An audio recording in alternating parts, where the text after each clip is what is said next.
Un millionnaire décide de laisser délibérément le coffre-fort de son manoir ouvert, dans le cadre d'un test secret. La personne choisie pour relever ce défi silencieux est la fille de la domestique, une jeune femme humble et observatrice. Seule. Face à une fortune à portée de main, elle fait quelque chose que personne n'aurait pu imaginer. Mais la réaction du millionnaire lorsqu'il découvre son geste est encore plus choquante. Si cette histoire vous a intéressé, n'oubliez pas de vous abonner à notre chaîne et de nous dire de quelle ville vous nous regardez. Nous continuerons.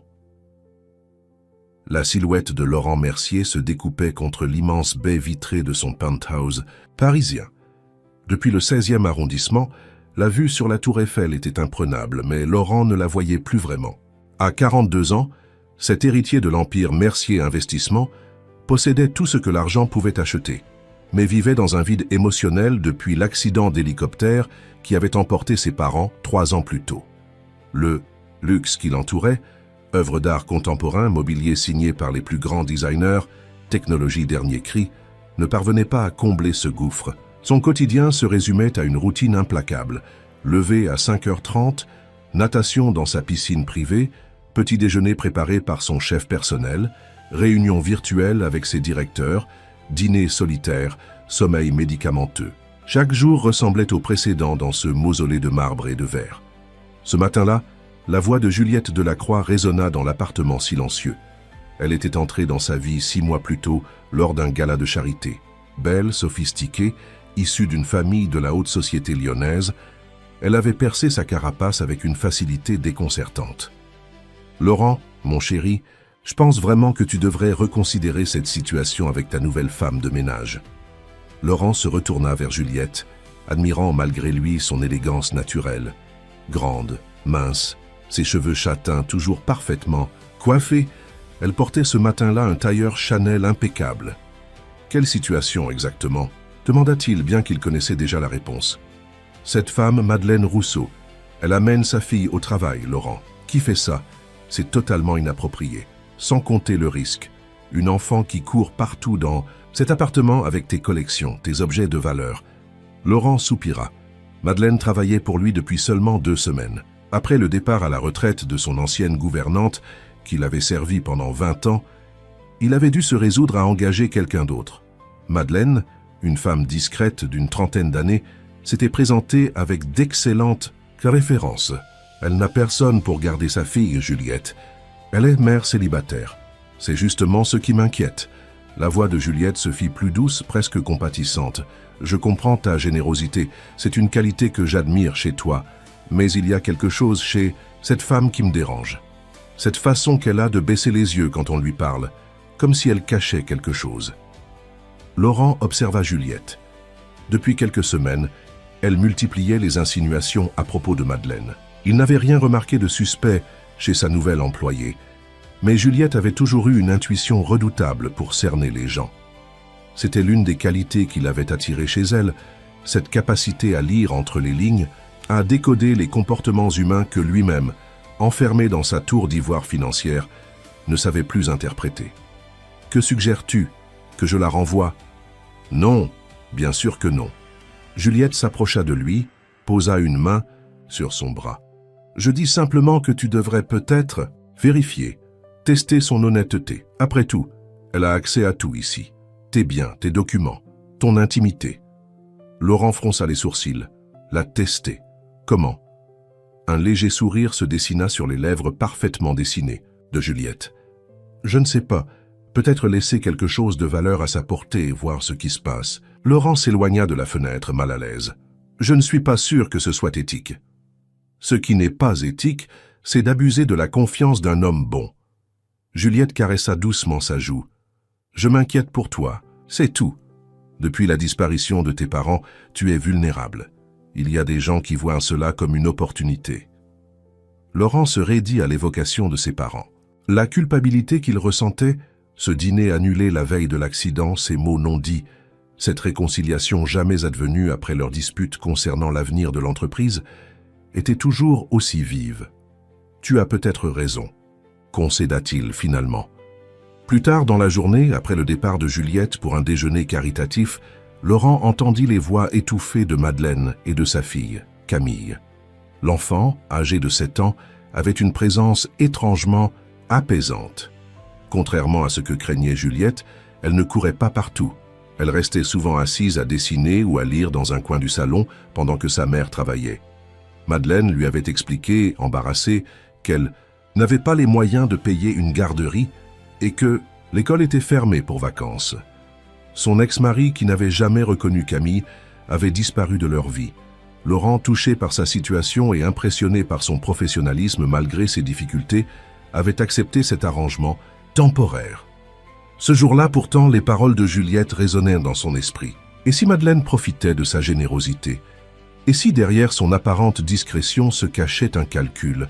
Il avait déjà été trahi par des proches, des associés en qui il avait placé sa confiance.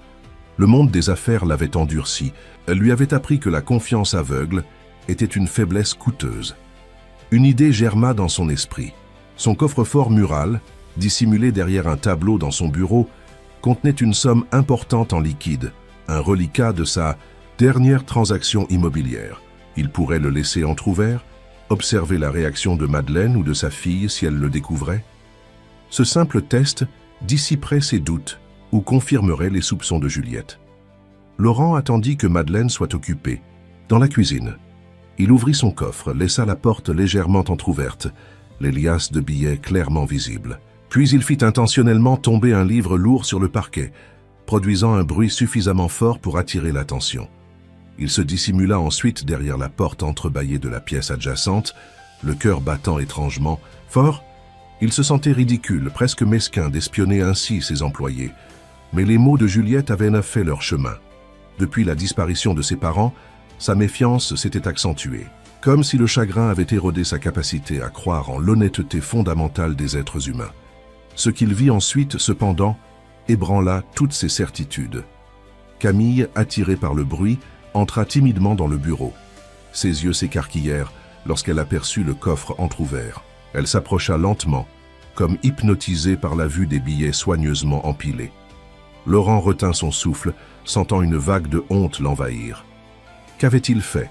Tendre un piège à une enfant de 7 ans? Mais au lieu de prendre quoi que ce soit, Camille s'agenouilla devant le coffre. Dans un murmure à peine audible, elle commença à parler. Pas à elle-même, réalisa Laurent, mais comme si elle s'adressait à quelqu'un. « Mon Dieu !» chuchota-t-elle. « C'est beaucoup d'argent. Ça pourrait payer les médicaments de maman et l'opération dont le docteur a parlé pour mon cœur. Maman ne serait plus obligée de travailler si tard. » Laurent sentit sa gorge se nouer. Une opération. Quel problème cardiaque cet enfant avait-elle? À sa stupéfaction, Camille réarrangea soigneusement les billets qui dépassaient, puis referma doucement la porte du coffre. « Pardon d'avoir regardé », murmura-t-elle, avant de quitter la pièce aussi discrètement qu'elle y était entrée. Laurent resta immobile, une émotion inconnue lui serrant la poitrine. Pour la première fois depuis la mort de ses parents, quelque chose venait de fissurer la carapace qu'il s'était forgée. Le soir même, Laurent ne put trouver le sommeil. L'image de Camille agenouillée devant son coffre-fort, parlant de médicaments et d'une opération cardiaque, le hantait. Il se sentait profondément honteux d'avoir douté de l'intégrité de cet enfant et de sa mère. Le lendemain matin, il contacta discrètement son médecin personnel, le docteur Philippe Vernet, cardiologue renommé à l'hôpital Necker-Enfants, malade. Sans révéler ses intentions, il lui demanda s'il accepterait de recevoir une jeune patiente pour une consultation approfondie. « Monsieur Mercier, je peux vous proposer un rendez-vous dans 3 mois. Mon agenda est... » « C'est urgent, Philippe. Je couvrirai tous les frais nécessaires pour un rendez-vous cette semaine. » Il y eut un silence à l'autre bout de la ligne. « Je comprends. Dans ce cas, amenez-la jeudi à 14 h. Restez maintenant à convaincre Madeleine. » Laurent l'attendit dans la cuisine, où elle préparait habituellement le petit déjeuner de Camille, avant de commencer son travail. « Bonjour, monsieur Mercier, » dit-elle, surprise de le trouver déjà levé. « Puis-je vous servir quelque chose ?» Laurent observa cette femme qu'il connaissait à peine. Elle devait avoir une trentaine d'années, mais ses traits tirés et ses mains abîmées par le travail la faisaient paraître plus âgée. Derrière sa réserve professionnelle, on devinait une dignité remarquable. « Madeleine, j'aimerais vous parler de quelque chose d'important. » Elle se figea, une lueur d'inquiétude traversant son regard.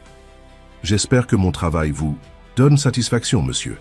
Si c'est à propos de Camille, je comprends que sa présence puisse être gênante.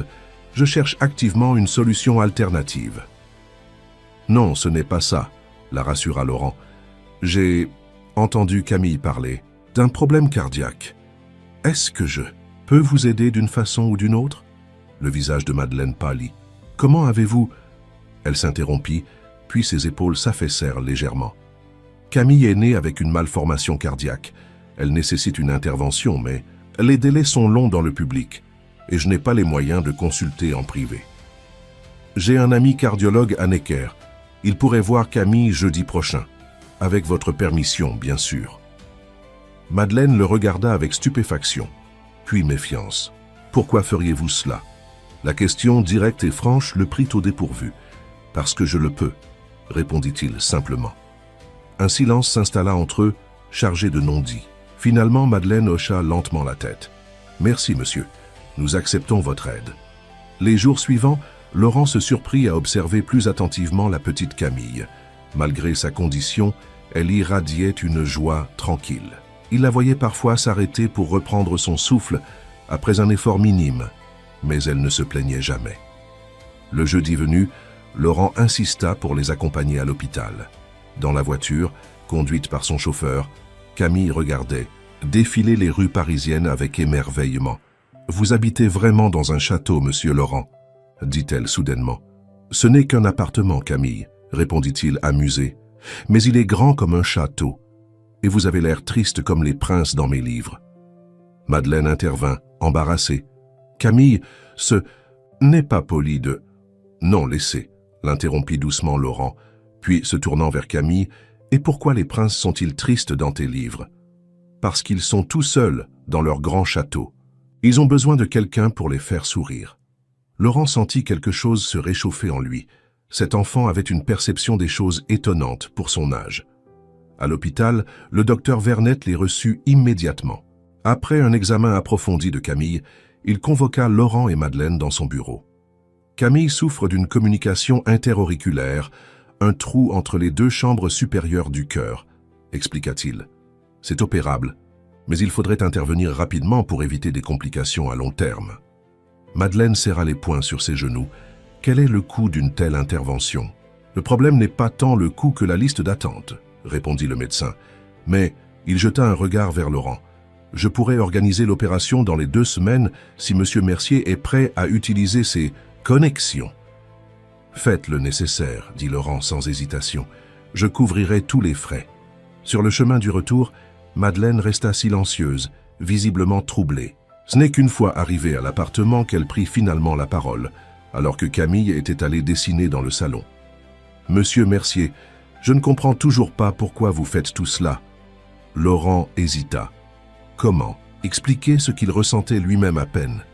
Cette sensation étrange que, pour la première fois depuis longtemps, il faisait quelque chose qui avait vraiment du sens. « Appelez-moi Laurent, s'il vous plaît. Et vous n'avez pas à comprendre. Acceptez simplement. » « Je ne peux pas, insista-t-elle. Personne n'offre quelque chose sans rien attendre en retour. » Le ton de sa voix trahissait des expériences. Et pas assez douloureuses. Laurent comprit soudain qu'elle avait probablement été déçue, trahie, peut-être même abandonnée par des personnes en qui elle avait confiance. « Je n'attends rien, Madeleine. Je veux juste aider Camille. » Le regard qu'elle lui lança était indéchiffrable, mélange de gratitude, de méfiance et de quelque chose d'autre qu'il ne parvint pas à identifier.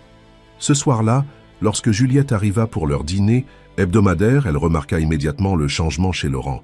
Il semblait plus détendu, presque heureux. « Tu as l'air différent », observa-t-elle en sirotant son champagne. « Quelque chose s'est passé ?» Laurent hésita. Il n'avait pas mentionné à Juliette sa visite à l'hôpital avec Madeleine et Camille. Quelque chose le retenait de partager cette information avec elle. « J'ai simplement eu une bonne journée », répondit-il évasivement. Juliette le scruta attentivement. « Cela aurait-il un rapport avec ta femme de ménage et sa fille? J'ai remarqué qu'elles sont restées absentes cet après-midi. » Laurent se figea. Comment pouvait-elle être au courant? Comment sais-tu cela? Gérard me l'a mentionné quand je suis arrivé. Gérard, le maître d'hôtel qui travaillait pour Laurent depuis plus de 15 ans, était resté très proche de Juliette depuis qu'elle était entrée dans la vie de son employeur. Nous étions à un rendez-vous médical, admit finalement Laurent. Camille a un problème cardiaque qui nécessite une intervention. J'ai proposé mon aide. Le sourire de Juliette se figea imperceptiblement. C'est très généreux de ta part. Elle fit tourner son verre entre ses doigts. Mais ne trouves-tu pas étrange qu'elle ne t'ait jamais mentionné ce problème auparavant?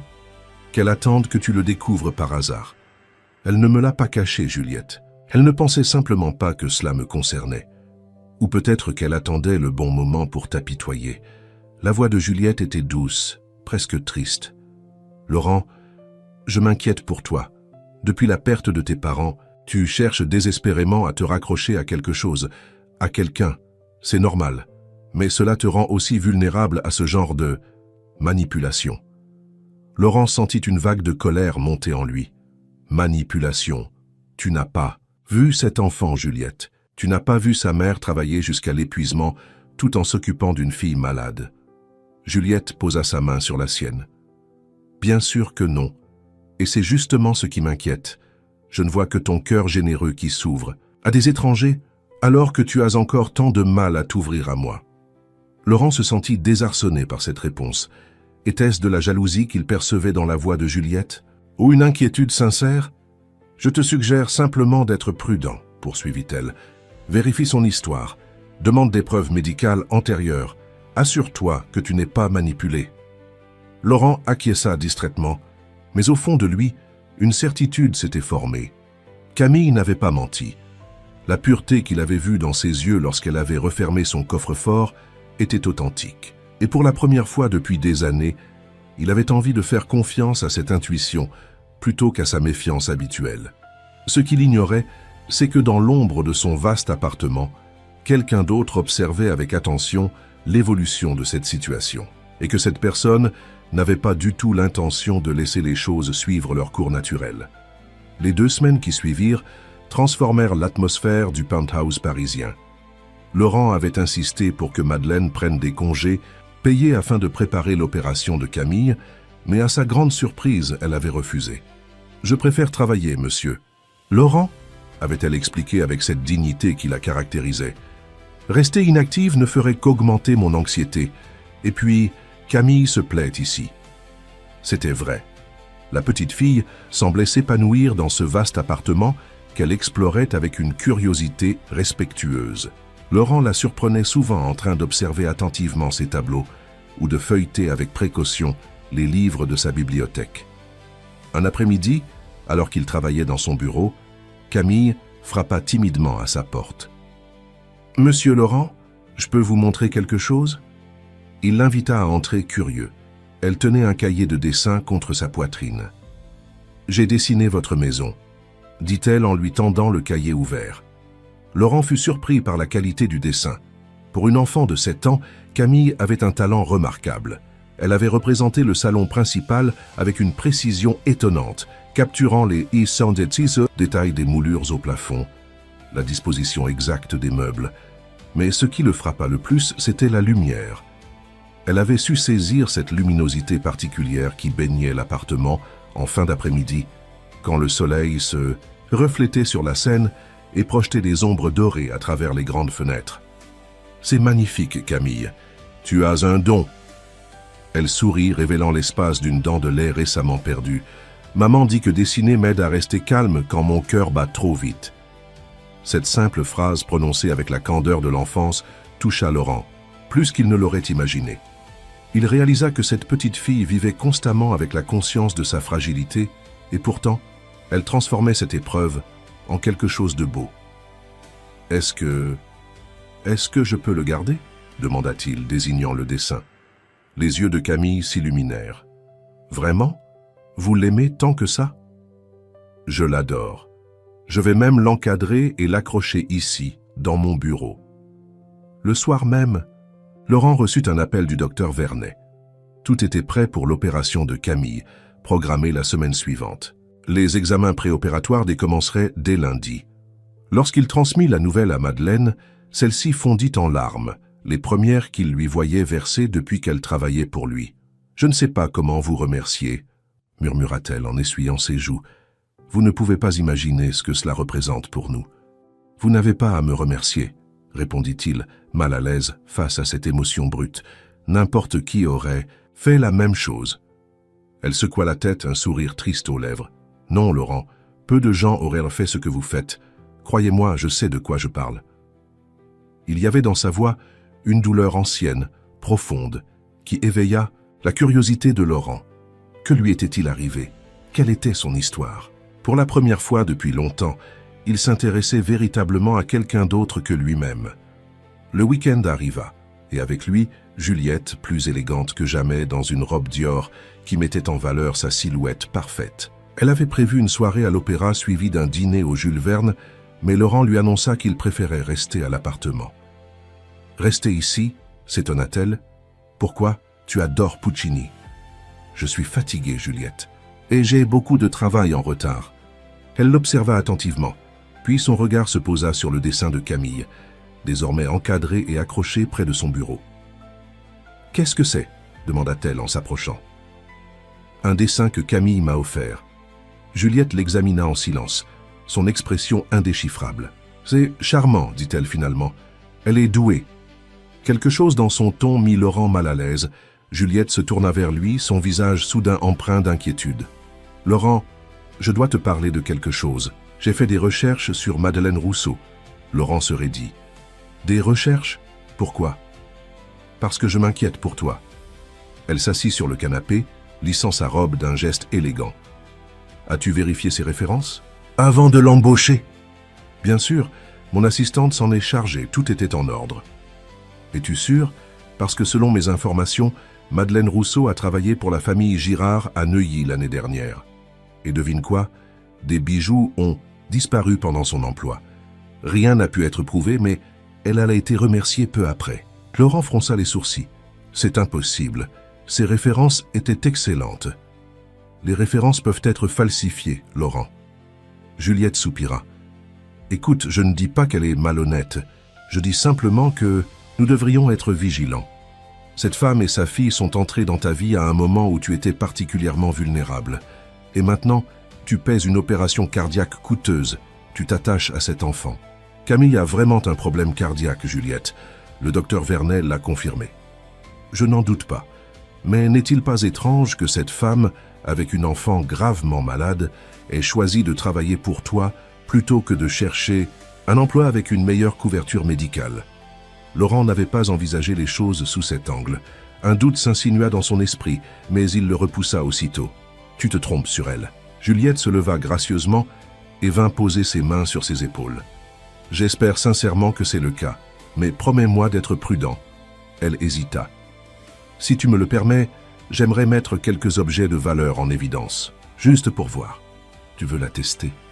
Laurent secoua la tête. Je l'ai déjà fait, Juliette, sans le vouloir. J'ai laissé mon coffre ouvert avec de l'argent liquide. Camille l'a vu, n'a rien pris et a même refermé le coffre. Camille n'est qu'une enfant. Sa mère est peut-être plus pragmatique. Laurent sentit la colère monter en lui. Ça suffit, je ne veux plus avoir cette conversation. Juliette recula, surprise par sa réaction, puis son visage s'adoucit. Je comprends, je veux seulement te protéger. Le lendemain matin, Laurent fut réveillé par des éclats de voix provenant du salon. Il reconnut immédiatement la voix de Juliette, inhabituellement stridente, et celle de Madeleine, d'ordinaire si mesurée, mais qui semblait au bord des larmes. Il se précipita hors de sa chambre pour découvrir une scène surréaliste. Juliette, en peignoir de soie, brandissait un collier de diamants sous le nez de Madeleine. « Expliquez-moi comment ceci s'est retrouvé dans votre sac. » exigeait-elle. Madeleine, pâle comme un linge, secouait la tête. « Je vous jure que je n'ai rien pris, je n'ai jamais vu ce collier. » Camille, terrorisée, s'accrochait à la jupe de sa mère, les yeux emplis de larmes. « Que se passe-t-il » Ici, intervint Laurent d'une voix autoritaire.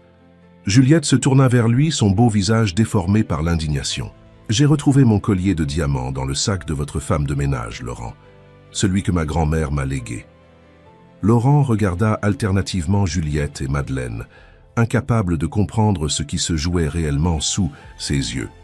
Il connaissait ce collier, un bijou art déco d'une valeur inestimable que Juliette portait uniquement lors des grandes occasions. « Comment l'avez-vous trouvé exactement » demanda-t-il calmement. « J'ai remarqué sa disparition ce matin. J'ai cherché partout, puis j'ai eu une intuition. J'ai regardé dans son sac qui était posé dans l'entrée, et voilà. » Elle agita le collier comme une pièce à conviction. Laurent observa Madeleine. Elle se tenait droite malgré sa pâleur, protégeant instinctivement Camille de son corps. « Je n'ai jamais volé quoi que ce soit de ma vie, monsieur Mercier, » dit-elle avec une dignité bouleversante. « Je comprends que les apparences sont contre moi, mais je vous donne ma parole. » Juliette laissa échapper un rire incrédule. « Votre parole? Vous pensez que votre parole vaut quelque chose face à cette preuve? Laurent appelle la police. »« Non, trancha-t-il fermement. Quelque chose dans cette situation lui semblait profondément faux. Personne n'appelle la police. Il s'approcha de Madeleine et s'accroupit pour être au niveau de Camille, qui tremblait de tous ses membres. « Camille, est-ce que ta maman a pris ce collier ?» demanda-t-il doucement. La petite fille le regarda droit dans les yeux. « Non, monsieur. Maman ne prend jamais rien qui n'est pas à elle. Elle me dit toujours que la seule chose que personne ne peut nous voler, c'est notre honnêteté. » Cette réponse d'une maturité bouleversante confirma ce que Laurent savait déjà au fond de lui. Il se releva et fit face à Juliette. « Ce collier a été placé dans ce sac. Ce n'est pas Madeleine qui l'a mis là. » Juliette le dévisagea stupéfaite. « Tu la crois plutôt que moi. Je crois ce que me dit mon instinct, et mon instinct me dit que quelque chose ne va pas dans cette histoire. » Un silence pesant s'installa dans la pièce. Puis, soudain, Gérard apparut à l'entrée du salon, l'air embarrassé. « Monsieur, puis-je vous parler en privé ?» Laurent suivit Gérard dans le couloir, laissant Juliette et Madeleine dans un face-à-face glacial. Le maître d'hôtel, habituellement impassible, semblait profondément troublé. « Monsieur, je dois vous avouer quelque chose, » commença-t-il, la voix tremblante. « C'est moi qui ai placé le collier dans le sac de Madame Rousseau. » Laurent sentit une vague de colère l'envahir. « Pourquoi avez-vous fait ça, Gérard ?» Le vieil homme baissa les yeux. « Mademoiselle Delacroix m'a demandé de le faire. Elle m'a dit que c'était pour protéger vos intérêts, pour vous ouvrir les yeux sur cette femme qui, selon elle, vous manipule. » Laurent n'en croyait pas ses oreilles. Gérard travaillait pour sa famille depuis près de 20 ans. Il lui avait toujours fait une confiance absolue. « Depuis quand prenez-vous vos ordres de Mademoiselle Delacroix plutôt que de moi ?» Gérard rougit de honte.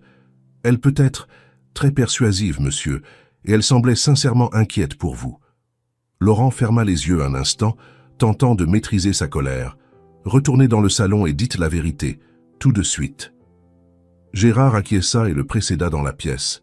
Lorsqu'ils entrèrent, Juliette se tenait toujours debout, le collier à la main tandis que Madeleine avait pris Camille dans ses bras, comme pour la protéger.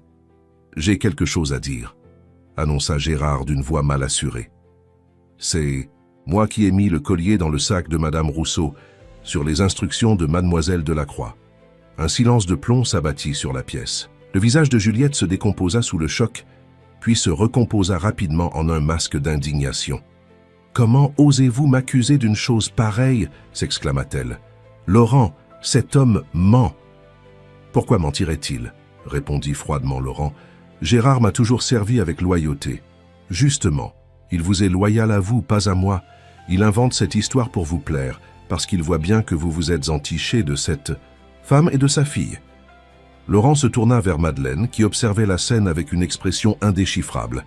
« Je vous présente mes excuses les plus sincères pour cette situation inacceptable, » lui dit-il. « Vous pouvez disposer. Prenez votre journée. Avec salaire, bien entendu. » Madeleine hocha lentement la tête. « Merci, monsieur. Mais si vous permettez, je préférerais rester et accomplir mon travail. Je n'ai rien à me reprocher. » Cette réponse, d'une dignité parfaite, accentua encore l'admiration que Laurent commençait à éprouver pour cette femme. Il acquiesça et la regarda quitter la pièce avec Camille, qui jeta un dernier regard apeuré vers Juliette. Une fois seul, Laurent fit face à Juliette. « Comment as-tu pu faire une chose pareille ?» Elle soutint son regard, sans ciller. « Je voulais te protéger. Cette femme n'est pas celle que tu crois.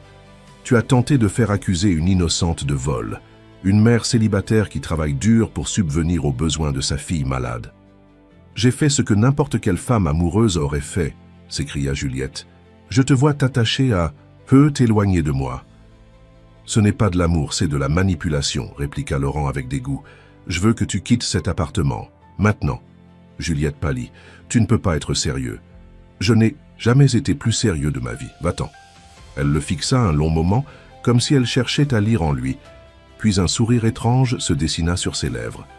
Tu le regretteras, Laurent, plus vite que tu ne le crois. Après son départ, Laurent congédia également Gérard, incapable de supporter sa présence après sa trahison. Il se retrouva seul dans son vaste appartement, à l'exception de Madeleine et Camille, qui se tenaient discrètement dans l'aile des domestiques. Le soir venu, alors qu'il travaillait dans son bureau, un léger coup fut frappé à sa porte. C'était « Madeleine, puis-je vous parler un instant ?» demanda-t-elle. Il l'invita à entrer et à s'asseoir. Elle semblait nerveuse, tordant machinalement ses mains sur ses genoux. « Je voulais vous remercier d'avoir pris notre défense ce matin. » commença-t-elle. « Peu de personnes dans votre position l'auraient fait. »« N'importe quelle personne décente l'aurait fait, » répondit-il simplement. Elle secoua la tête. « Non, la plupart des gens auraient cru mademoiselle Delacroix. C'est plus facile de croire le pire des gens comme moi. Des gens comme vous ? Des gens ordinaires, des gens qui travaillent pour les autres. » Elle hésita. « Je pense qu'il vaudrait mieux que nous partions, Camille et moi. » Laurent se redressa, surpris. « Pourquoi ? Vous n'avez rien fait de mal. Mademoiselle Delacroix ne va pas en rester là. Je ne veux pas être la cause de problèmes entre vous. »« Juliette et moi, c'est terminé, » affirma Laurent, avec une certitude qui le surprit lui-même. Sa jalousie et sa manipulation ont révélé une facette de sa personnalité que je ne peux accepter. Madeleine l'observa attentivement. « Vous semblez prendre cette rupture avec beaucoup de sérénité. » Laurent réalisa qu'elle avait raison. Il ne ressentait ni douleur ni regret à l'idée de ne plus voir Juliette, juste un vague soulagement, comme si un poids avait été retiré de ses épaules. « Je crois que notre relation était plus une habitude qu'un véritable attachement, » admit-il. « Mais là n'est pas la question. Je ne veux pas que vous partiez. L'opération de Camille est prévue pour bientôt et j'ai promis de vous aider. » Madeleine soupira. « C'est justement ce qui m'inquiète. Votre générosité. Je ne veux pas que vous pensiez que j'en abuse. Ce n'est pas le cas. » Il hésita puis décida de lui parler franchement. « Madeleine, depuis que vous et Camille êtes entrés dans ma vie, quelque chose a changé. Pour la première fois depuis des années, je me sens utile, vraiment utile. Pas juste parce que je signe des chèques ou que je dirige une entreprise, mais parce que j'aide concrètement quelqu'un. » Les yeux de Madeleine s'embuèrent de larmes qu'elle retint stoïquement. « Je comprends, mais vous devez comprendre aussi ma position. Je suis une mère célibataire qui travaille pour vous. Les gens parlent. Mademoiselle Delacroix parlera.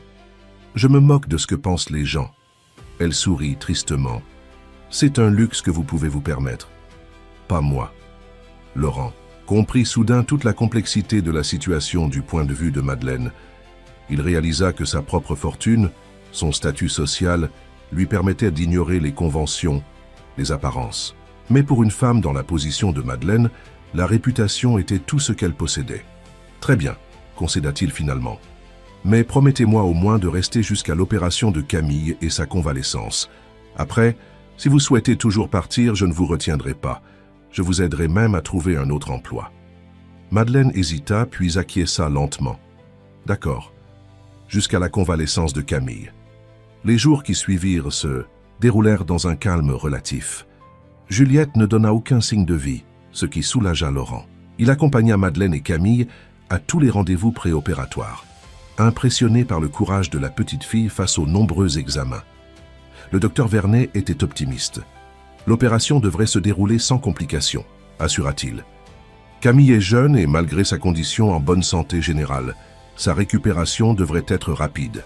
La veille de l'opération, alors que Madeleine bordait Camille dans la petite chambre qu'elles occupaient dans l'aile des domestiques, Laurent vint leur rendre visite. « Je peux entrer ?» demanda-t-il doucement.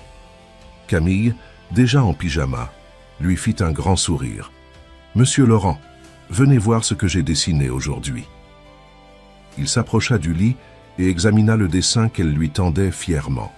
C'était une représentation naïve mais touchante d'un hôpital, avec des médecins et des infirmières souriant et une petite fille au centre. Camille, évidemment, avec un grand cœur rouge dessiné sur sa poitrine. « C'est magnifique, Camille, dit-il, la gorge serrée par l'émotion. « Le docteur va réparer mon cœur demain, expliqua-t-elle sérieusement.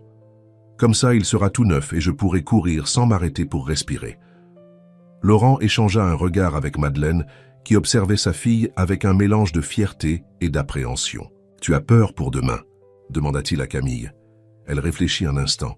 « Un peu, mais maman dit que parfois il faut avoir peur pour devenir plus fort après. »« Ta maman est très sage, » approuva Laurent. Madeleine rougit légèrement. « C'est l'heure de dormir maintenant, ma chérie. Tu dois être en forme pour demain. » Camille obéit docilement, se glissant sous les couvertures. « Monsieur Laurent, vous serez là quand je me réveillerai ?»« Bien sûr, promit-il. Je serai là tout le temps. » Alors qu'il quittait la chambre, son téléphone vibra dans sa poche. Un message de Juliette. « Nous devons parler, c'est important. » Laurent l'ignora et éteignit son téléphone. Quoi que Juliette ait à lui dire, cela pouvait attendre. Demain serait le grand jour pour Camille, et rien d'autre n'avait d'importance. L'hôpital Necker-Enfants Malades s'animait doucement en cette aube de juin. Laurent, Madeleine et Camille arrivèrent à 6 heures précises, accueillis par une infirmière au sourire rassurant. La petite fille, vêtue d'un pyjama à motif d'étoiles que Laurent lui avait offert la veille, serrait contre elle son carnet de dessin. « Tu veux emporter ça au bloc opératoire ?»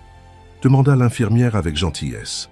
Camille secoua la tête. « Non, c'est pour Monsieur Laurent, pour qu'il puisse dessiner pendant qu'il attend. » Ce geste simple, cette préoccupation pour lui alors qu'elle-même s'apprêtait à subir une intervention majeure, toucha Laurent au plus profond de son être. Il s'accroupit devant elle. « C'est très gentil, Camille. Je te promets d'en prendre grand soin. » Madeleine se tenait légèrement en retrait, le visage tendu malgré ses efforts pour paraître calme. Lorsque le moment fut venu d'emmener Camille, elle embrassa sa fille avec une émotion contenue. « Je t'aime plus que tout au monde, ma chérie. Tu es la plus courageuse des petites filles. »« Je sais, maman, » répondit Camille avec ce mélange de candeur et de sagesse qui la caractérisait. « Ne t'inquiète pas.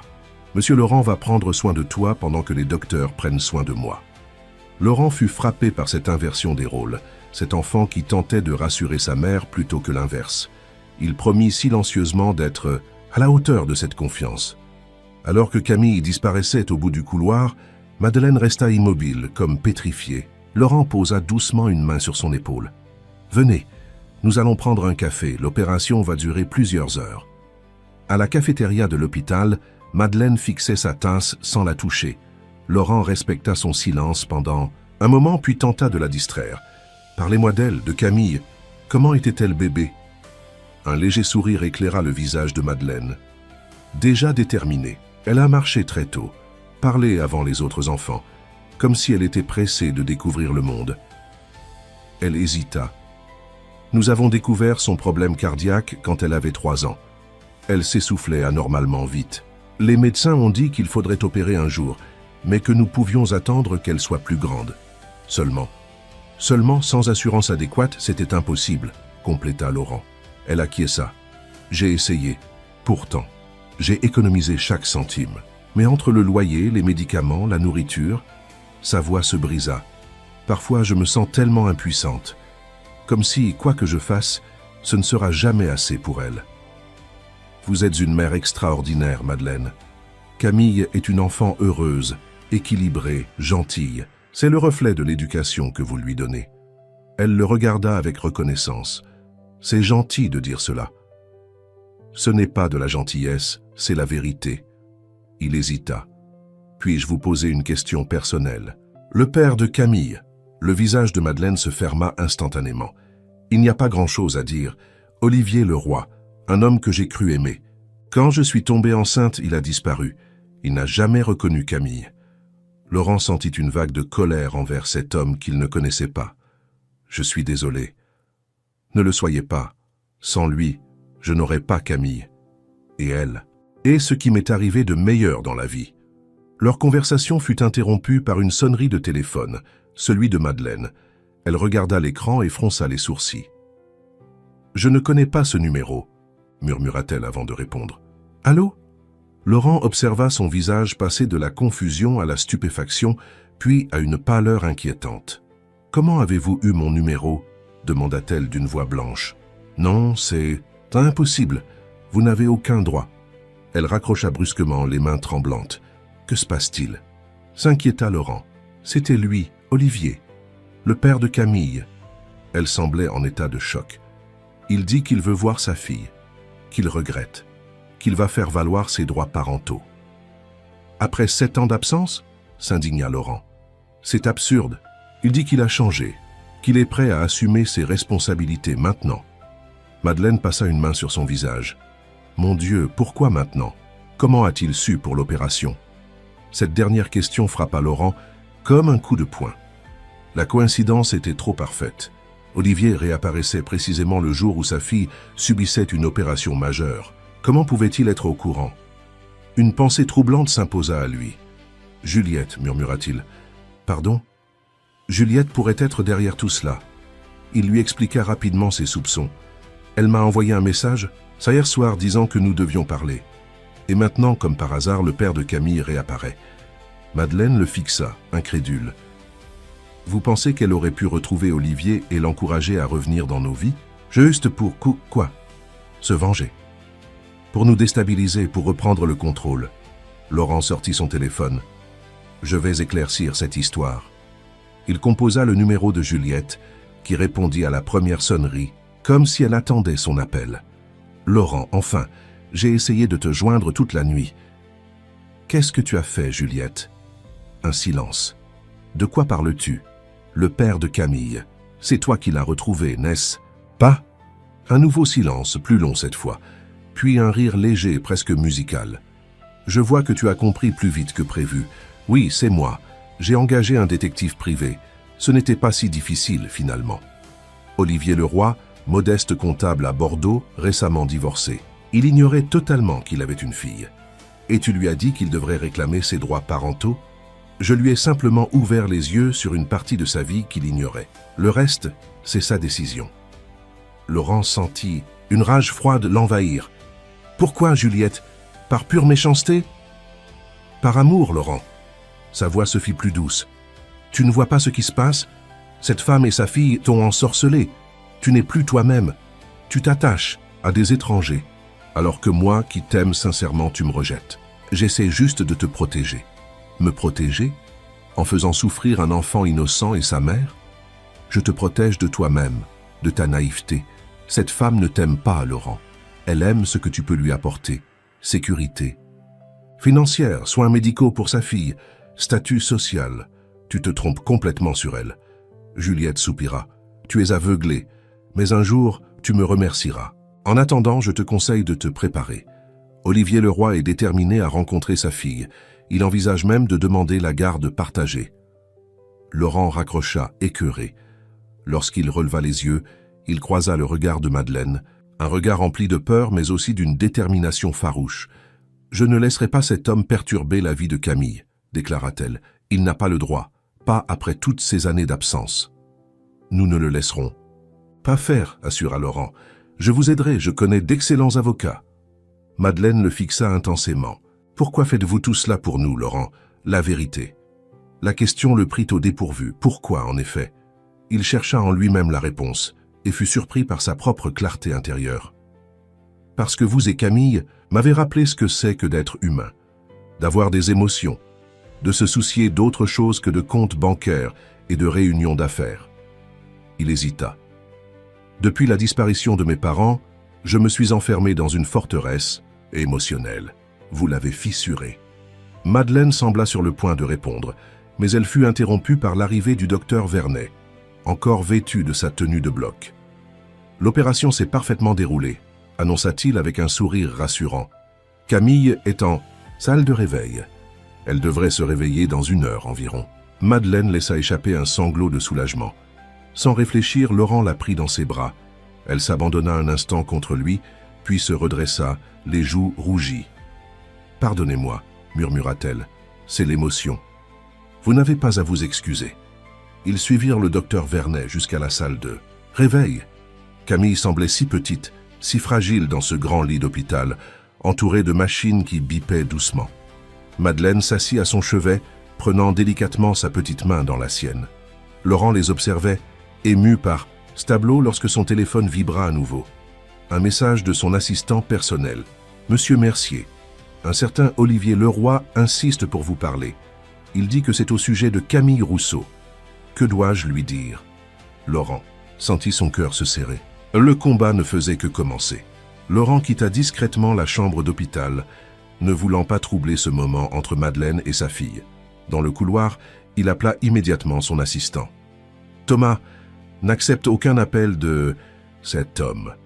Contacte plutôt Maître Dufresne et demande-lui de me rappeler de toute urgence. » Maître Élodie Dufresne était l'avocate personnelle de Laurent depuis plus de 10 ans.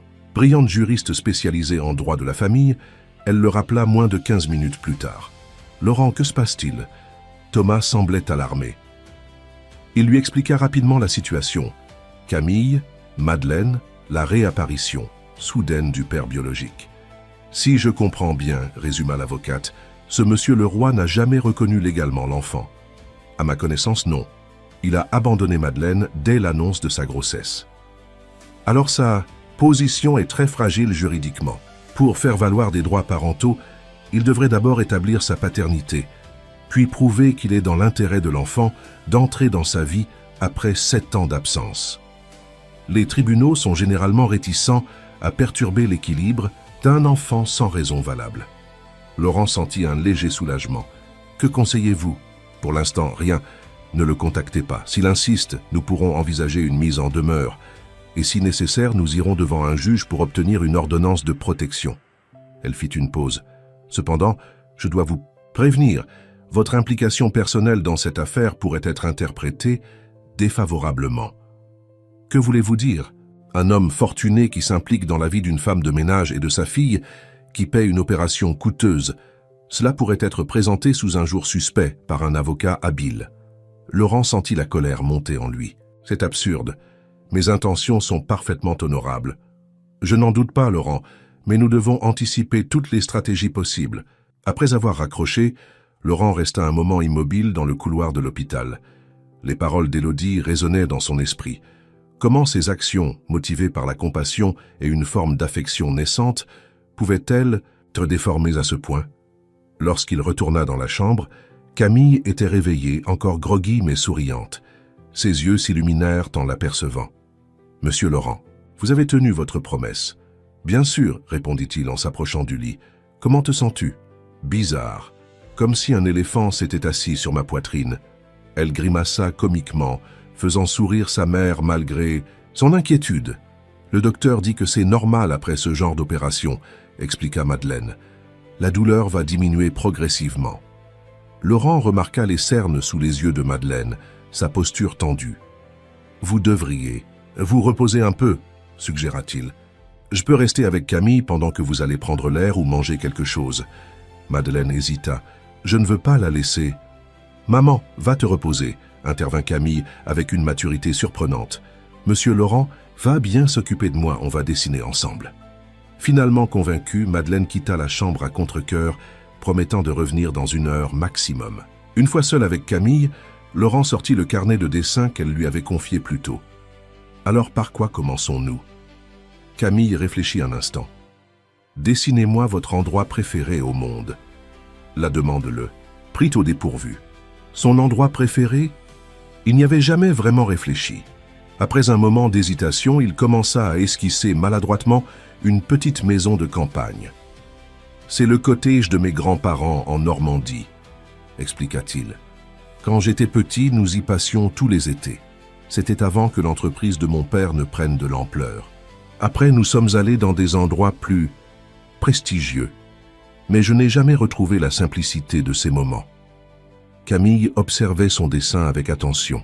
« Est-ce que la maison existe toujours ?»« Oui, je l'ai conservée, après le décès de mes grands-parents, mais je n'y suis pas retourné depuis des années. » Pourquoi?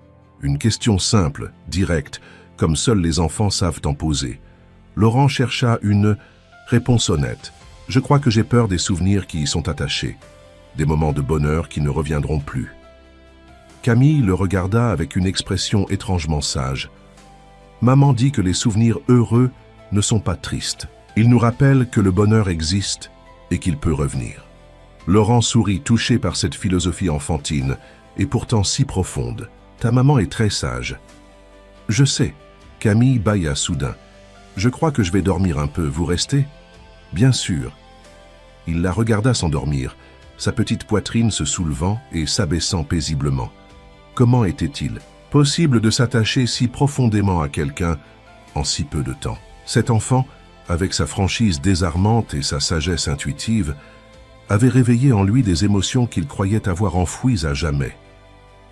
Madeleine revint comme promis 1 heure plus tard, l'air un peu plus reposé. Elle s'assit silencieusement, à côté de Laurent observant sa fille endormie. « Le docteur Vernet est passé pendant votre absence, » murmura Laurent. « Il est très satisfait de son état. Si tout continue ainsi, elle pourra sortir dans quelques jours. » Madeleine hocha la tête soulagée. Puis, après un moment d'hésitation, « Avez-vous contacté un avocat au sujet d'Olivier ?»« Oui. Selon elle, sa position juridique est faible. Il n'a jamais reconnu Camille, n'a jamais contribué à son éducation ou à son entretien. Aucun tribunal ne lui accorderait facilement des droits parentaux après 7 ans d'absence. »« Vous ne le connaissez pas, » répondit doucement Madeleine. « Olivier peut être persuasif quand il veut quelque chose. Et s'il est motivé par Juliette ?» Laurent posa instinctivement sa main sur la sienne. « Nous ne les laisserons pas faire, Madeleine, je vous le promets. » Leurs regards se croisèrent, et pendant un instant, le monde extérieur sembla disparaître. Il y avait entre eux une connexion qui dépassait les mots, une compréhension mutuelle, un respect, et peut-être quelque chose de plus profond. Encore. Le moment fut interrompu par l'arrivée d'une infirmière venue vérifier les constantes de Camille. Lorsqu'elle repartit, l'atmosphère avait changé. Madeleine retira doucement sa main de celle de Laurent et se redressa sur sa chaise. « Laurent, nous devons parler de ce qui se passe entre nous. » Il acquiesça, soudain nerveux. « Je vous écoute. Je suis très reconnaissante pour tout ce que vous avez fait pour Camille et moi.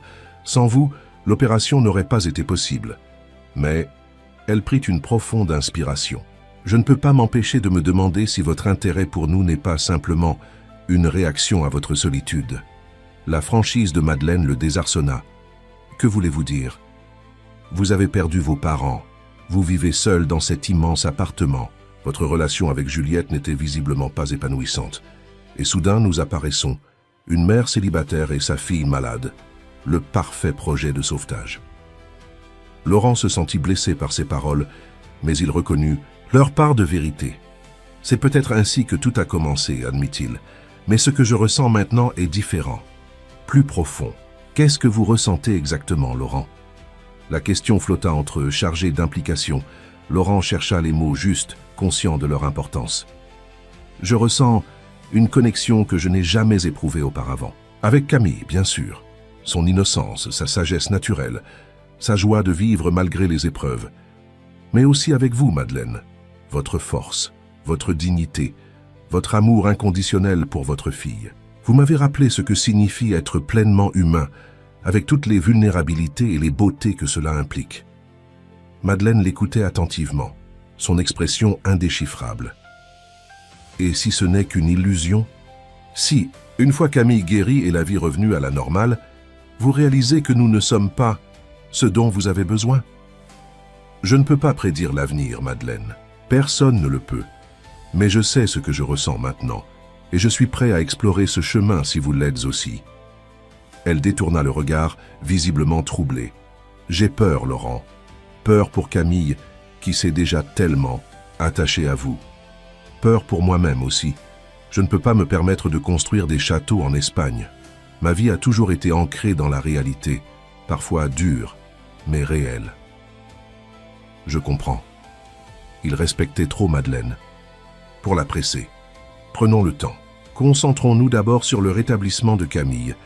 Le reste viendra naturellement. Ou pas. Elle lui sourit avec gratitude. Merci de comprendre. Leur conversation fut interrompue par le réveil de Camille, qui les observait, avec curiosité. « Vous parlez de quoi ?»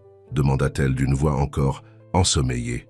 « De ton retour à la maison, ma chérie, » répondit Madeleine en caressant ses cheveux. « Dans quelques jours, si tout va bien. »« À la maison ?» répéta Camille. « Tu veux dire chez Monsieur Laurent ?» La question innocente créa un moment de gêne entre les adultes. C'était vrai, techniquement, ils vivaient tous sous le toit de Laurent depuis plusieurs semaines maintenant. « Nous verrons, ma puce », éluda Madeleine. « Pour l'instant, concentre-toi sur ta guérison. » Mais Camille, avec cette perspicacité troublante qui la caractérisait, regarda tour à tour sa mère et Laurent. « J'aimerais bien que ce soit notre maison à tous les trois », dit-elle simplement avant de fermer à nouveau les yeux. Laurent et Madeleine échangèrent un regard, embarrassés, confus, mais aussi chargés de possibilités inexplorées. Une semaine s'était écoulée depuis l'opération de Camille. Sa convalescence se déroulait remarquablement bien. Les médecins parlaient même d'un rétablissement miraculeux. La petite fille avait quitté l'hôpital 3 jours plus tôt et se reposait désormais dans l'appartement de Laurent, où une chambre avait été spécialement aménagée pour elle, plus confortable que la petite pièce de l'aile des domestiques. Ce matin-là, Laurent préparait le petit déjeuner, une habitude qu'il avait prise spontanément, lui qui n'avait jamais cuisiné auparavant. Des œufs brouillés, du pain frais de la boulangerie du coin, des fruits coupés en morceaux égaux comme Camille les aimait. Il sourit en réalisant à quel point sa vie avait changé en quelques semaines. Madeleine entra dans la cuisine, déjà habillée mais visiblement fatiguée. Elle passait ses nuits au chevet de Camille, malgré les assurances des médecins. « Bonjour, dit-elle doucement. Vous n'aviez pas à faire tout ça. Ça me fait plaisir, répondit Laurent en lui tendant une tasse de café. Comment va Camille ce matin? Bien, elle dessine déjà. Elle m'a demandé si elle pourrait bientôt retourner à l'école. Laurent sourit. C'est bon signe. Un silence confortable s'installa entre eux, rythmé par le bruit de la cafetière et le chant des oiseaux qui filtraient par la fenêtre entr'ouverte. Ces moments de domesticité partagée étaient devenus précieux pour Laurent. Une routine simple et apaisante qui contrastait avec l'agitation perpétuelle de sa vie professionnelle. Le téléphone de Madeleine sonna soudain, brisant la quiétude du moment. Elle regarda l'écran et pâlit. C'est lui, encore. Depuis l'opération, Olivier Leroy avait appelé presque quotidiennement, insistant pour voir Camille. Madeleine avait refusé catégoriquement, lui rappelant qu'il n'avait aucun droit légal sur l'enfant qu'il n'avait jamais reconnu. Mais Olivier se montrait de plus en plus pressant, menaçant même de prendre des mesures juridiques. « Vous devriez peut-être répondre », suggéra doucement Laurent. « Maître Dufresne pense qu'il serait préférable d'établir un dialogue contrôlé plutôt que de risquer une action en justice précipitée. » Madeleine hésita, puis décrocha, mettant le téléphone sur haut-parleur pour que Laurent puisse entendre. « Bonjour, Olivier. »« Madeleine, enfin !» La voix de l'homme semblait soulagée. « J'ai cru que tu ne répondrais jamais. Comment va Camille? L'opération s'est bien passée? Pourquoi t'en soucies-tu soudainement, après 7 ans d'absence ?» La voix de Madeleine était calme mais glaciale. « Je comprends ta colère, » répondit-il. « Je l'ai méritée. Mais les gens changent, Madeleine. J'ai changé. Mon divorce m'a fait réfléchir à mes erreurs passées, à mes responsabilités. Ta plus grande erreur a été d'abandonner ta propre fille avant même sa naissance. » Un silence. « Je sais. Et je ne pourrai jamais rattraper ces années perdues. Mais je veux essayer de faire partie de sa vie maintenant. S'il te plaît, laisse-moi au moins la rencontrer. » Madeleine regarda Laurent visiblement tiraillé. Il hocha imperceptiblement la tête, l'encourageant à poursuivre cette conversation difficile. « Camille est encore en convalescence, Olivier. Ce n'est pas le moment de perturber sa vie avec des complications émotionnelles. » Je comprends. La voix d'Olivier semblait sincèrement déçue. Mais quand sera-t-elle assez rétablie? Dans 1 semaine? 2? Je peux attendre, mais je ne renoncerai pas, Madeleine. C'est ma fille aussi. Légalement, non, intervint Laurent, incapable de se contenir plus longtemps. Vous n'avez jamais reconnu Camille. Vous n'avez jamais contribué financièrement à son éducation. Vous n'avez aucun droit sur elle. Un silence stupéfait suivit son intervention.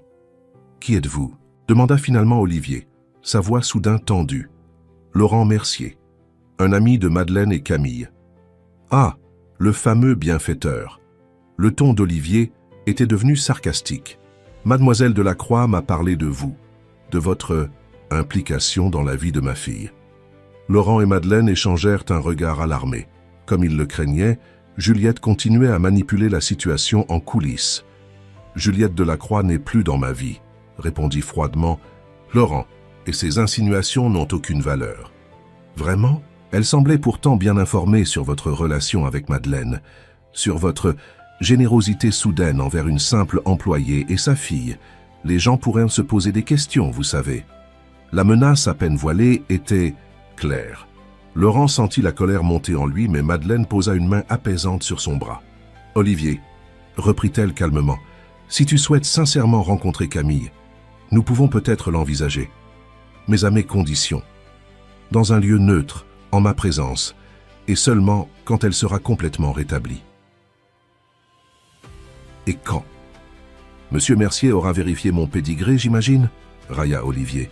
« Quand j'estimerai que c'est dans l'intérêt de Camille, » corrigea fermement Madeleine. « C'est à prendre ou à laisser. » Après un long silence, Olivier capitula. « D'accord, à tes conditions. Fais-moi savoir quand. » Après avoir raccroché, Madeleine se laissa tomber sur une chaise, visiblement ébranlée. « Je n'aurais jamais imaginé qu'il reviendrait. Dans nos vies. Jamais. » Laurent s'assit face à elle. « Vous pensez qu'il est sincère ?» Elle réfléchit longuement. « Je ne sais pas. Olivier a toujours été imprévisible. Charmant, mais incapable d'assumer ses responsabilités. Cette soudaine volonté de connaître sa fille me semble suspecte, surtout avec l'implication de Juliette. Nous devrions enquêter sur lui avant d'autoriser une rencontre avec Camille, suggéra Laurent. Je connais un détective privé discret et efficace. Madeleine acquiesça lentement. C'est probablement sage. Elle hésita. Laurent, avez-vous entendu ce qu'il a dit à propos de Juliette, de ses insinuations? Oui, il soupira. Je suppose qu'elle répand des rumeurs sur la nature de notre relation. Cela ne vous inquiète pas? Pour votre réputation? Laurent haussa les épaules. Ma réputation m'importe peu. C'est vous et Camille qui m'inquiétez. Vous ne méritez pas d'être impliqué dans ce genre de scandale mesquin.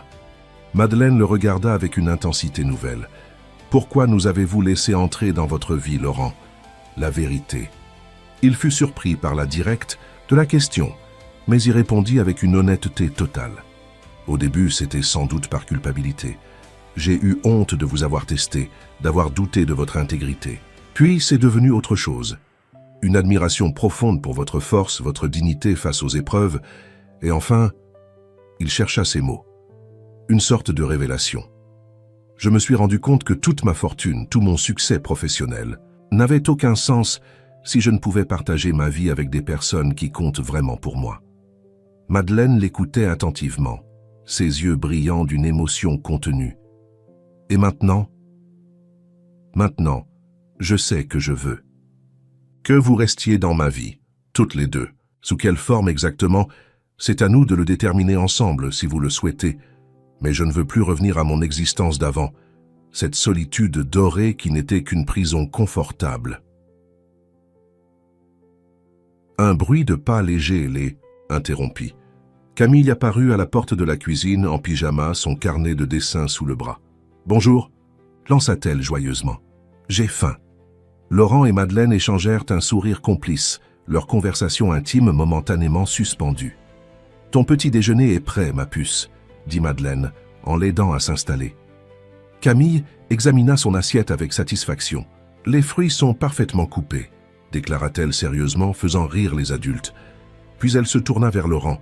« J'ai fait un nouveau dessin pour vous. » Elle lui tendit une feuille de papier colorée. Laurent découvrit, ému, le portrait d'une famille, Camille au centre, tenant la main de Madeleine d'un côté et celle de Laurent de l'autre. Au-dessus, en lettres maladroites mais appliquées, elle avait écrit « Ma nouvelle famille ». Laurent sentit sa gorge se nouer. Il leva les yeux vers Madeleine, qui observait le dessin avec une expression complexe, tendresse, inquiétude, espoir mêlé. « C'est magnifique, Camille », murmura-t-il finalement. « Je vais l'encadrer et le mettre à côté de ton premier dessin dans mon bureau. » Camille sourit, ravie, puis commença à manger avec appétit. Pendant qu'elle déjeunait, Laurent reçut un appel du détective qu'il avait engagé la veille pour enquêter sur Olivier Leroy. « Monsieur Mercier, j'ai des informations préliminaires sur le sujet de notre enquête. Je vous écoute. Monsieur Leroy a effectivement divorcé il y a 6 mois. Son ex-femme l'a quitté après avoir découvert plusieurs infidélités. Il a des dettes de jeu considérables, plus de 50 000 €. Il a perdu son emploi de comptable il y a 3 semaines pour négligence professionnelle et il a rencontré Mademoiselle Delacroix à 4 reprises au cours du mois dernier. Laurent sentit un frisson lui parcourir l'échine. « Continuez l'enquête. Je veux tout savoir sur lui et sur ses interactions avec Juliette Delacroix. » Lorsqu'il raccrocha, il croisa le regard inquiet de Madeleine, qui avait suivi la conversation. « C'est bien ce que nous craignons, n'est-ce pas ?» demanda-t-elle doucement pour que Camille n'entende pas. « Il a des problèmes d'argent. » Laurent acquiesça gravement. Et Juliette l'a probablement convaincu qu'une reconnaissance tardive de paternité pourrait être lucrative. Madeleine serra les poings sur la table. « Je ne le laisserai pas utiliser Camille comme un moyen de pression ou une source de revenus. Jamais. Nous ne le laisserons pas faire. » Corrigea doucement Laurent. Leurs regards se croisèrent par-dessus la tête de Camille, qui mangeait tranquillement, inconsciente du drame qui se jouait autour d'elle. Dans les yeux de Madeleine, Laurent lut une détermination farouche, mais aussi une confiance nouvelle envers lui, envers eux, envers ce « nous » qui prenait forme jour après jour. Ce qu'ils ignoraient, c'est que la menace était plus proche et plus dangereuse qu'ils ne l'imaginaient. Car pendant qu'ils partageaient ce moment de complicité, Juliette Delacroix planifiait déjà sa prochaine manœuvre, une action désespérée qui allait mettre à l'épreuve leur unité naissante comme jamais auparavant. 3 jours plus tard, le docteur Vernet déclara officiellement que Camille était suffisamment rétablie pour reprendre progressivement une vie normale. La cicatrice sur sa poitrine guérissait parfaitement et ses premiers tests cardiaques montraient une amélioration spectaculaire de sa condition. « C'est comme si elle avait un cœur tout neuf », avait-il expliqué avec un sourire chaleureux. « Elle pourra bientôt faire tout ce que les autres enfants de son âge font. Courir, sauter, nager. » Cette nouvelle avait rempli Madeleine de joie et de gratitude. Pour célébrer, Laurent avait proposé une sortie au jardin du Luxembourg, la première vraie promenade de Camille depuis son opération. La petite fille était surexcitée à cette idée, passant la matinée à choisir méticuleusement sa tenue et à préparer son carnet de dessin. « Je vais dessiner les statues et les fleurs », annonça-t-elle avec enthousiasme, « et peut-être les bateaux sur le bassin. » Laurent l'observait avec tendresse. Ces dernières semaines avaient transformé son existence d'une manière qu'il n'aurait jamais pu imaginer. Son vaste appartement, autrefois silencieux et froid malgré son luxe, résonnait désormais des rires de Camille, des conversations avec Madeleine, de cette vie partagée qui donnait un sens nouveau à chaque jour. Ils quittèrent l'appartement peu après midi, sous un soleil radieux de juin. Laurent avait insisté pour conduire lui-même, congédiant son chauffeur habituel. Il voulait que cette journée soit parfaite, juste eux trois, comme une famille ordinaire profitant d'un dimanche au parc. Au jardin du Luxembourg, Camille les entraîna immédiatement vers le grand bassin où les enfants faisaient naviguer à des voiliers miniatures. Laurent en loua un pour elle, un petit bateau blanc et bleu qu'elle guidait avec précaution à l'aide d'une longue perche. « Regardez, il va si vite !» s'exclamait-elle, rayonnante.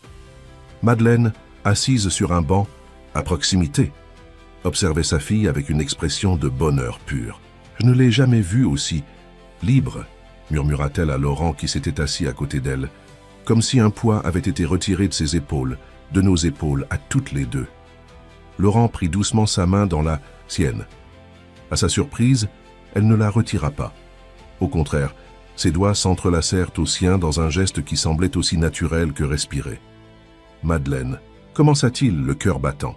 « Il y a quelque chose que je voudrais vous dire. » Elle tourna vers lui un visage soudain sérieux, comme si elle pressentait l'importance de ce moment. « Je vous écoute. » « Ces dernières semaines ont changé ma vie.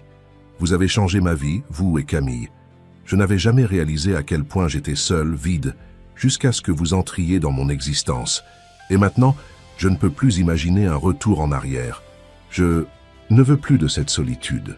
Je veux... » Il s'interrompit, cherchant les mots justes pour exprimer ce qu'il ressentait.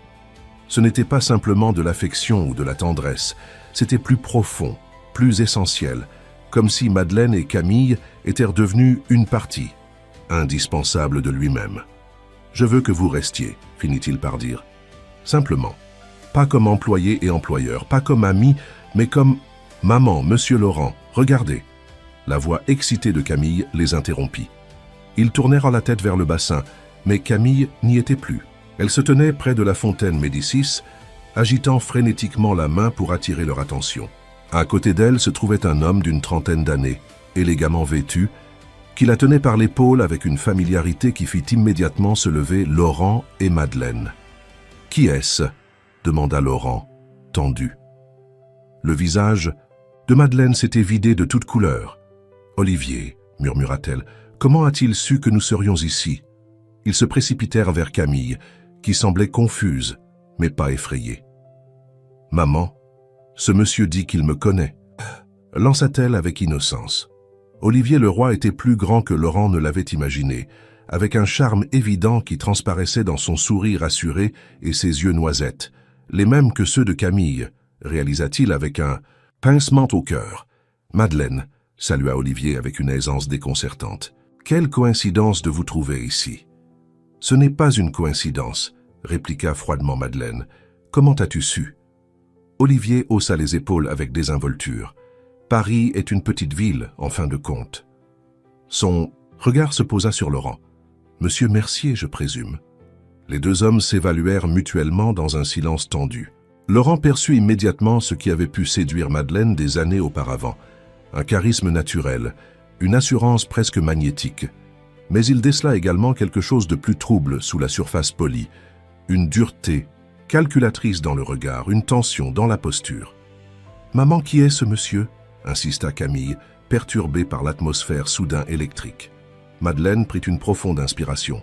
« Camille, c'est ton père. » Les yeux de la petite fille s'écarquillèrent sous le choc.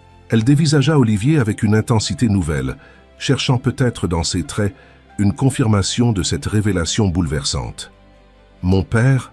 répéta-t-elle dans un murmure, « mais tu as dit qu'il était parti loin. » « J'étais parti, c'est vrai, » intervint Olivier en s'accroupissant pour être à sa hauteur. « Et c'était une terrible erreur, mais maintenant je suis revenu pour te connaître. » Laurent observait la scène avec un mélange de colère et d'impuissance. Tout était arrivé si vite, si brutalement. Cette rencontre aurait dû être préparée, progressive, encadrée, pas imposée ainsi dans un lieu public sans avertissement. Camille, toujours perspicace, semblait sentir la tension. Elle recula instinctivement vers Laurent, cherchant sa protection. Ce geste n'échappa pas à Olivier, dont le visage se durcit imperceptiblement. « Camille se remet tout juste d'une opération cardiaque, » dit Madeleine d'une voix contrôlée. « Ce n'est pas le moment pour ce genre de révélation. Nous avions convenu d'une rencontre encadrée, pas d'une embuscade. Je ne pouvais plus attendre, » répondit Olivier. « Pas quand j'apprenais que ma fille vivait sous le toit d'un étranger, qu'elle l'appelait Monsieur Laurent, comme s'il était une figure paternelle. » Il jeta un regard accusateur à Laurent. « Qu'est-ce que ça fait de s'approprier la famille d'un autre homme, Mercier ?» Laurent sentit la colère monter en lui, mais se contint, conscient de la présence de Camille. « Je crois que nous devrions avoir cette conversation. »« Ailleurs ?» suggéra-t-il calmement, « dans un endroit plus privé. »« Excellente idée !» approuva Olivier avec un sourire qui n'atteignait pas ses yeux. « J'ai justement loué une suite au Ritz. Nous pourrions y aller maintenant. »« Le Ritz ?» s'étonna Madeleine. « Comment peux-tu te permettre ?» Elle s'interrompit, comprenant soudain. « Juliette, c'est elle qui finance tout ça, n'est-ce pas ?» Le sourire d'Olivier vacilla brièvement. « Disons que j'ai trouvé des soutiens précieux dans ma quête légitime pour retrouver ma fille. »« Ta quête n'a rien de légitime, » rétorqua Madeleine. « Tu n'as jamais reconnu Camille.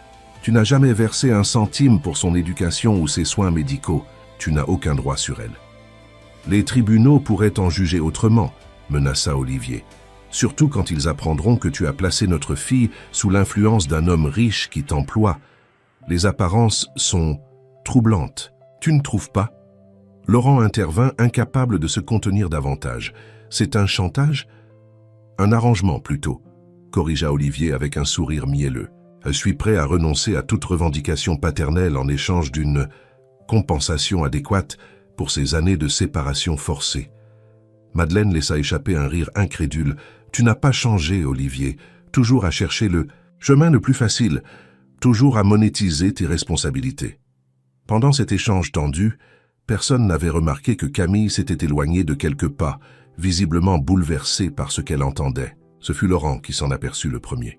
« Camille » appela-t-il doucement en s'approchant d'elle. « Est-ce que ça va ?» La petite fille leva vers lui des yeux emplis de larmes. « Il ne veut pas vraiment être mon papa, n'est-ce pas ?» Il veut juste de l'argent. Laurent sentit son cœur se briser devant cette lucidité enfantine. « Ma chérie, je l'ai su dès que je l'ai vu », poursuivit-elle avec une maturité déchirante. Ses yeux ne sourient pas comme les vôtres. Olivier, qui s'était approché, entendit ces paroles. Quelque chose passa sur son visage, une ombre de honte peut-être, rapidement remplacée par une expression calculatrice. « Tu ne me connais pas encore, Camille, dit-il. Laisse-moi une chance de te montrer que je peux être un bon père. » « Un bon père n'abandonne pas son enfant, » répondit simplement Camille. « Un bon père ne demande pas d'argent pour aimer. » Ces mots, d'une simplicité désarmante, tombèrent comme un verdict. Olivier parut momentanément déstabilisé, comme si la pureté de cette vérité enfantine avait percé le vernis de ses manipulations. Laurent saisit cette opportunité. « Je pense que nous devrions partir maintenant. Camille est fatiguée et cette situation est beaucoup trop éprouvante pour elle. » Madeleine acquiesça et prit la main de sa fille. « Viens, ma chérie, nous rentrons à la maison. »« Vous ne pourrez pas m'éviter éternellement, » lança Olivier alors qu'il s'éloignait. « Cette histoire n'est pas terminée. » Ils retournèrent à la voiture en silence, chacun absorbé par ses pensées. Une fois installés, Camille demanda soudain « Est-ce que je dois l'appeler papa ?» Madeleine se tourna vers elle, les yeux brillants de larmes contenues. « Non, ma chérie, tu n'es obligée de rien du tout. »« Tant mieux, » soupira Camille avec soulagement, « parce que dans mon cœur, c'est Monsieur Laurent qui est comme un papa pour moi. » Ces paroles, prononcées avec la franchise absolue de l'enfance, créèrent un moment d'émotion pure dans l'habitacle de la voiture. Laurent, trop ému pour parler, se contenta de serrer brièvement la main de Camille avant de démarrer. De Semi-Isan, retour à l'appartement, ils trouvèrent sur le palier une enveloppe adressée à Laurent. Elle contenait une lettre de Juliette. Une lettre qui allait bouleverser leurs vies à tous. « Laurent, tu crois avoir gagné. Tu penses pouvoir construire ta petite famille idyllique avec ta femme de ménage et sa fille malade. Comme c'est touchant, comme c'est naïf. Ce que tu ignores, c'est que pendant que tu jouais les sauveurs, j'ai méthodiquement préparé ta chute. J'ai contacté tes principaux actionnaires. Je leur ai montré des preuves de tes décisions financières récentes. Ces millions investis dans une obscure fondation pour enfants malades, ces dépenses personnelles extravagantes pour une employée et sa fille. Ils sont inquiets, Laurent, très inquiets. Quant à ton histoire avec Madeleine, elle fait déjà le tour des salons parisiens. Le grand Laurent Mercier qui abandonne sa fiancée pour sa domestique. Quel scandale délicieux. Certains de tes clients les plus conservateurs ont déjà exprimé leur malaise. Tu as le choix maintenant. Éloigne-toi de cette femme et de son enfant. Reprends ta place dans la société qui est la tienne. Et je ferai cesser tout cela. Ou persiste dans cette folie, et regarde ton empire s'effondrer pierre par pierre. Tu as 48 heures pour décider. Juliette. Laurent lut la lettre plusieurs fois, sentant un mélange de rage et d'angoisse monter en lui. Juliette avait frappé, là où ça faisait mal, son entreprise, l'héritage de ses parents, tout ce qu'il avait construit pendant des années. « Qu'est-ce que c'est » demanda Madeleine, alarmée par son expression. Il lui tendit la lettre sans un mot. Elle la parcourut rapidement, son visage pâlissant à chaque ligne. « Mon Dieu » murmura-t-elle, « elle est vraiment prête à tout. » Apparemment, confirma Laurent d'une voix tendue. Madeleine lui rendit la lettre, les mains tremblantes. « Que vas-tu faire ?» La question flotta entre eux, lourde d'implications. Laurent regarda Camille, qui s'était installée dans le salon et dessinait, paisiblement inconsciente du drame qui se jouait. « Ce que je vais faire ?» répéta-t-il lentement. Puis avec une clarté soudaine, « Je vais choisir ce qui compte vraiment. » Il s'approcha de Madeleine et prit ses mains dans les siennes. « Depuis que mes parents sont partis, j'ai vécu comme un automate. J'ai accumulé de l'argent, du pouvoir, des possessions, mais rien de tout cela n'avait de sens. J'étais riche mais vide, respecté mais seul. » Il jeta un regard vers Camille. « Puis vous êtes entré dans ma vie et tout a changé. J'ai redécouvert ce que signifie se soucier de quelqu'un, vouloir protéger, aimer. » Madeleine le regardait intensément, ses yeux brillants d'émotion. « Laurent, je t'aime, Madeleine, déclara-t-il simplement, et j'aime Camille comme si elle était ma propre fille. Si je dois choisir entre mon entreprise et vous deux, ce n'est même pas une question. » Des larmes coulaient librement, sur les joues de Madeleine maintenant. « Tu ne peux pas abandonner tout ce que tu as construit, tout l'héritage de tes parents. Ce n'est que de l'argent, des actions, des bâtiments. Ce n'est pas la vie. La vie, c'est ce que nous partageons tous les trois depuis ces dernières semaines. Et c'est ce que je veux continuer à construire, si tu le veux aussi. Madeleine s'approcha lentement de lui, comme si elle franchissait enfin une barrière. Invisible. Je le veux, murmura-t-elle. Je t'aime aussi, Laurent. Je crois que je t'aime depuis ce jour où tu as défendu notre honneur face à Juliette. Leur premier baiser fut doux, tendre, chargé de promesses. Lorsqu'ils se séparèrent, ils découvrirent Camille qui les observait avec un sourire radieux. « Enfin !» s'exclama-t-elle avec un soupir théâtral. « J'ai cru que vous ne comprendriez jamais. » Ils éclatèrent de rire, libérés d'un poids invisible. Ensemble, ils affrontèrent les tempêtes à venir. Juliette, Olivier, les actionnaires, mécontents, les rumeurs malveillantes. Rien de tout cela n'avait d'importance face à ce qu'ils avaient retrouvé. Une famille, un foyer, un amour authentique né des épreuves partagées. Quelques mois plus tard, dans le petit cottage normand de ses grands-parents, que Laurent avait restauré, ils célébrèrent deux événements. L'ouverture officielle de la Fondation Camille, dédiée aux enfants souffrant de maladies cardiaques, et leur fiançailles. L'empire financier de Laurent avait effectivement souffert des manœuvres de Juliette, mais pas autant qu'elle l'avait espéré. Les actionnaires fidèles étaient restés, touchés par l'histoire de cette famille improbable et impressionnés par la réorientation éthique de l'entreprise. Quant à Olivier, confronté à la pureté des sentiments de sa fille et à la détermination du couple, il avait finalement renoncé à ses revendications en échange d'une somme modeste, suffisante pour repartir à zéro, pas assez pour satisfaire ses créanciers ou les ambitions de Juliette. Cette dernière avait quitté Paris peu après, humiliée par l'échec de ses machinations. On disait qu'elle s'était installée à Monaco, à la recherche d'une nouvelle fortune à conquérir. Debout sur la terrasse du cottage, contemplant Camille qui jouait dans le jardin avec une énergie qu'elle n'avait jamais eue auparavant, Laurent et Madeleine savouraient leur bonheur durement gagné. « Tu ne regrettes